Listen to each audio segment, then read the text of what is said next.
Hello everybody, I'm Dr. Joe. Today I want to go through 4 different exercises that I think are really important for the lower trap activation, which is really important for overhead athletes.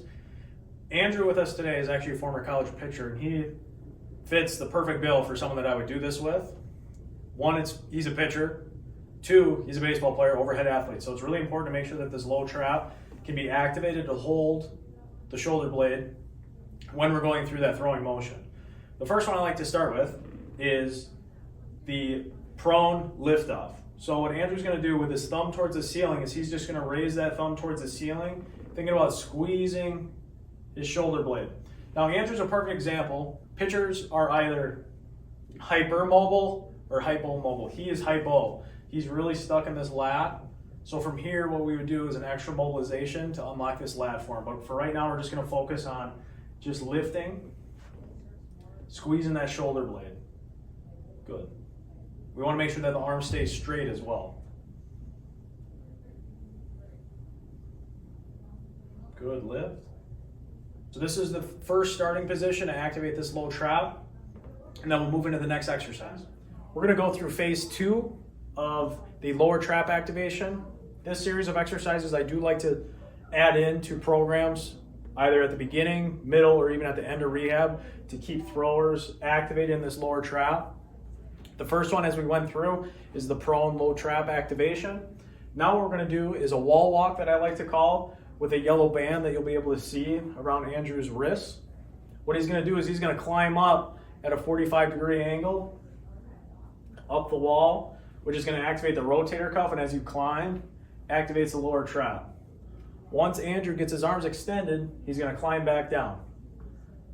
Now, as we saw in the first video, Andrew's really limited in his lat, so he's not going to be able to get up as high. Now, this should be done 2 to 3 sets of 5 to 7 reps up and down. Up and down counts as 1.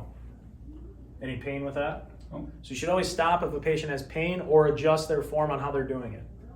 And then in the next video, we'll talk about the next progression to this exercise. We're going to go through the third exercise that I like for the lower trap. Now, before we had a 45-degree wall climb. Now we're going to start at the top of that wall climb. And what Andrew's going to do is he's just going to lift his thumb straight behind him. Again, what he likes to do a little bit is like to bend that elbow, which just tells me the lat is a little limited. You should feel it right back here. This one we're aiming for 2 rounds, 8 to 12, trying to build strength and a little hypertrophy. At some point, we should build endurance as pitchers or any throwers. We constantly do things over time, so we should build some endurance in these muscles. But first, we need the strength. You don't need much resistance. What a lot of people like to do is it gets heavier. They like to lift their chest back. This is strictly coming from the lower trap, so it's a small movement. Today, I just want to go through my last lower trap exercise that I really like to give people. This is an exercise that I think would benefit everybody because I think a lot of people are, again, weak in this lower trap and scapular region. So Andrew's here again with me today. He was nice enough to help out with the video. So what we're going to do is our seated lower trap activation.